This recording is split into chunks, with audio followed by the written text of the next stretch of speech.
These sections discuss personal virtue in Buddhism. Personal virtue in Buddhism.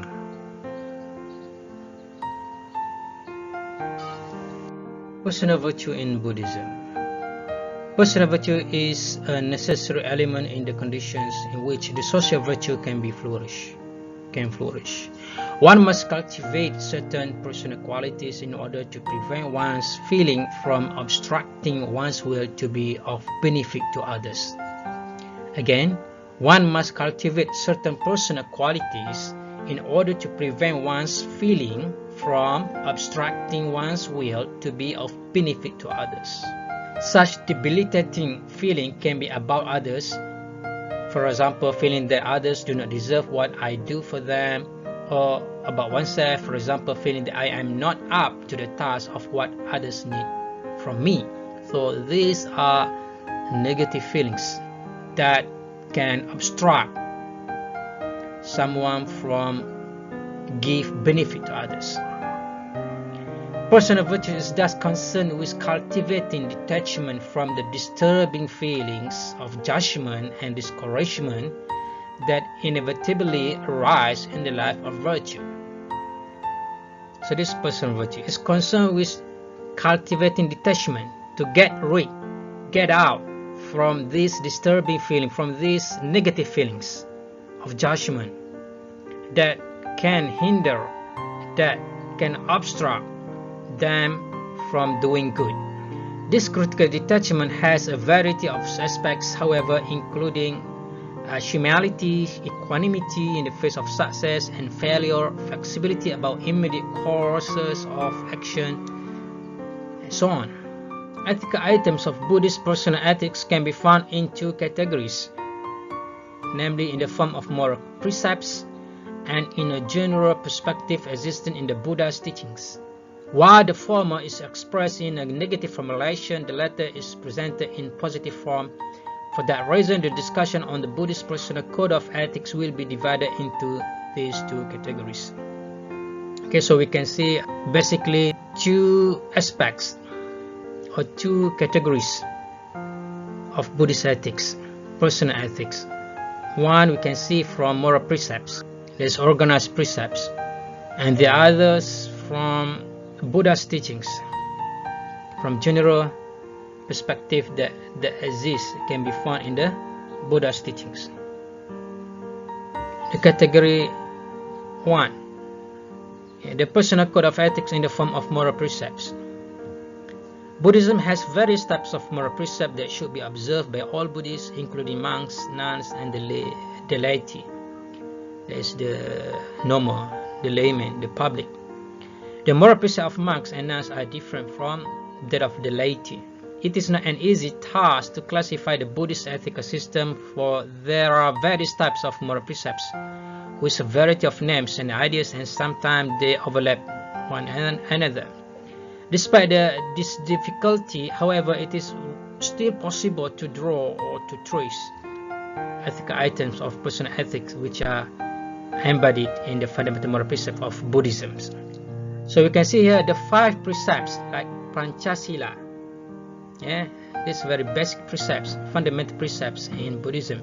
The 5 precepts, also known as Panchasila, they are: do not kill, do not steal, do not commit adultery, do not tell lies, and do not commit intoxication. So there is no killing, no stealing, no adultery, no telling lies, and no intoxicants. The second category, this is the 8 precepts, Atangasila. The 8 precepts, Atangasila, they are abstinence from destruction of life, abstinence from taking what is not given, abstinence from all sexual uncleanness, abstinence from speaking falsely, abstinence from drinking strong and maddening liquors which are the cause of sloth, abstinence from eating at forbidden times, abstinence from dancing, singing, playing music, and seeing shows, abstinence from adorning and beautifying the persons by the use of the garlands, perfumes, and unguents, and from using high or a large coach or seat. So these are the 5 precepts and the 8 precepts. Next, there's also the 10 good actions. Dasakula Kamma. Dasakusala Kamma. Sorry for mispronouncing.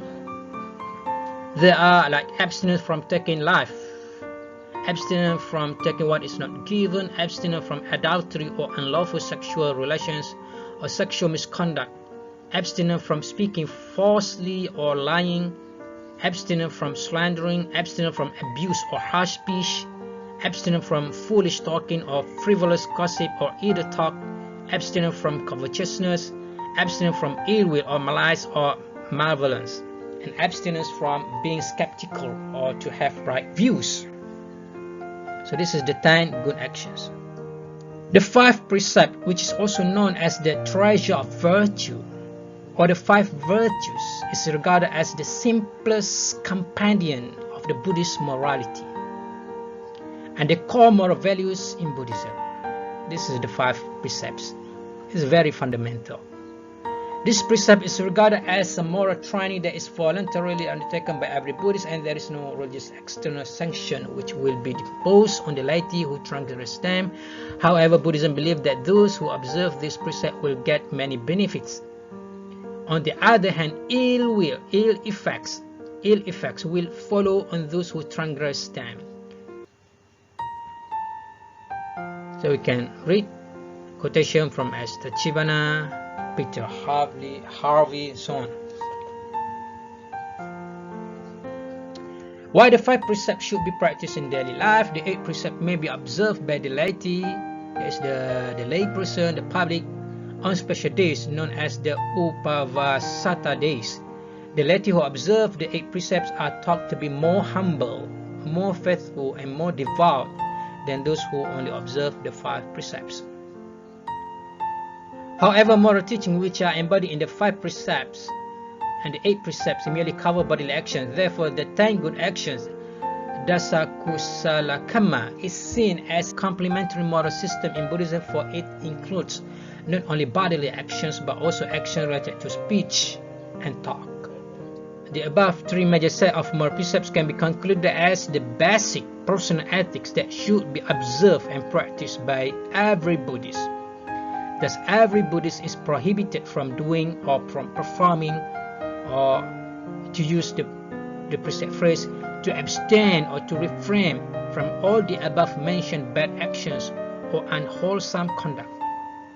These precepts are thought to cover all dimensions of man's action, namely body, speech, and talk, or mind actions. These moral precepts, which appear in negative formulation, are not regarded by Buddhists as being something negative, but in fact, they believe that these moral precepts have their own corresponding positive aspects. So we can read a quotation, Pia Silo. So it brings positive aspects.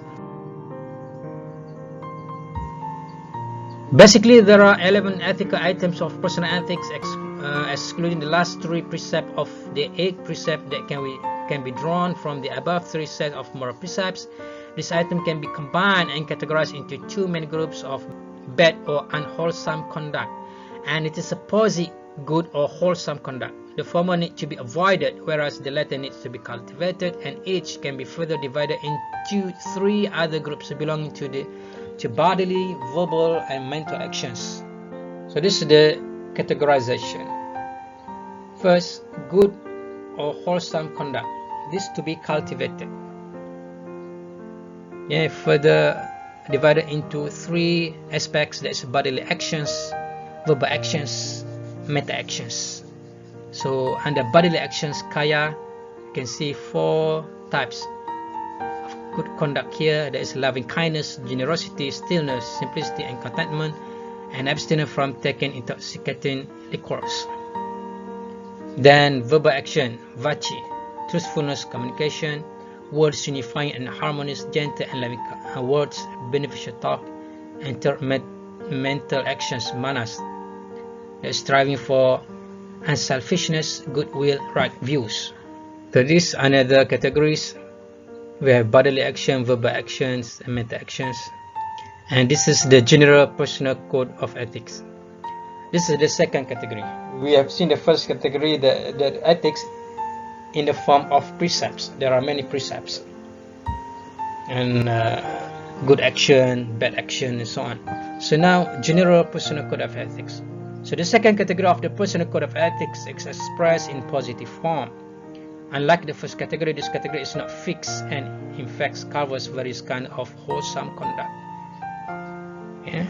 So we just take some of them. They are as follows, like purity of motive and mind, self-restraint and abstinence, contentment and temperance, passion and forgiveness, humility and humbleness, and so on. So these are among the personal ethics, personal virtues in Buddhism. So this is just some discussion about what is humility and so on. Humility is the attitude that enables oneself to consider others as more important than oneself, no matter how they might treat one in turn. You can read.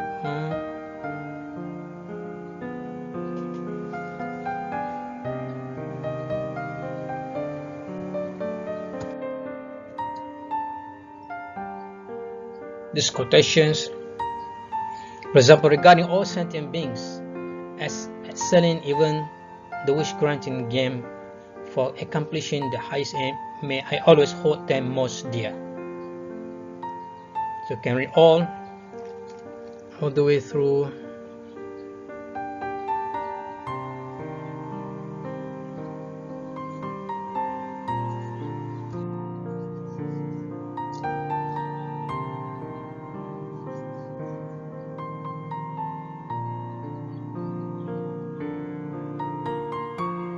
So it is another discussion.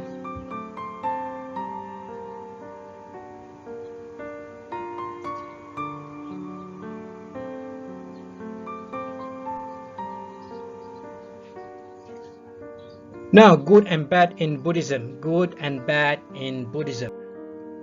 Good and bad in Buddhism. A clear outline of Buddhist definition of bad and good character can be seen in a sermon by the Buddha that is preserved in the Pali Canon used by the Theravadian school of Sri Lanka and Southeast Asia. What Buddha says: "Monks, I will teach you the unworthy man and the still more unworthy man. I will teach you the worthy man and the still more worthy man. Do you listen to it carefully, apply your minds, and I will speak." "Yes, Lord," replied those monks to the Exalted One. The Exalted One said, "There is the Buddha, Gautama.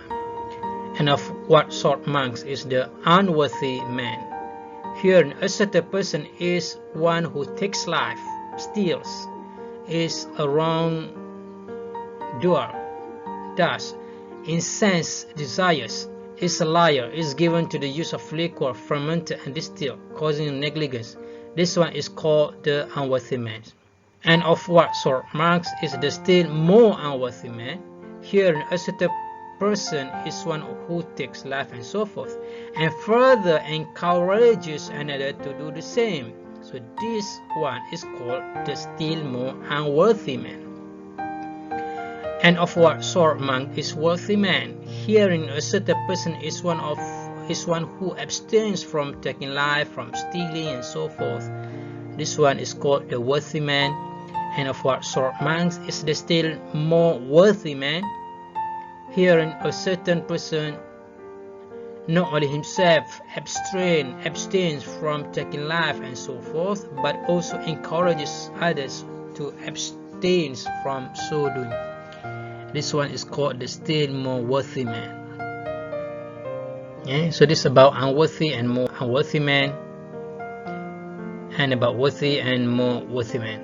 So unworthy is those who do bad deeds, do bad actions, and the still more unworthy men are the one who are not only do bad action but also encourages others to do bad actions.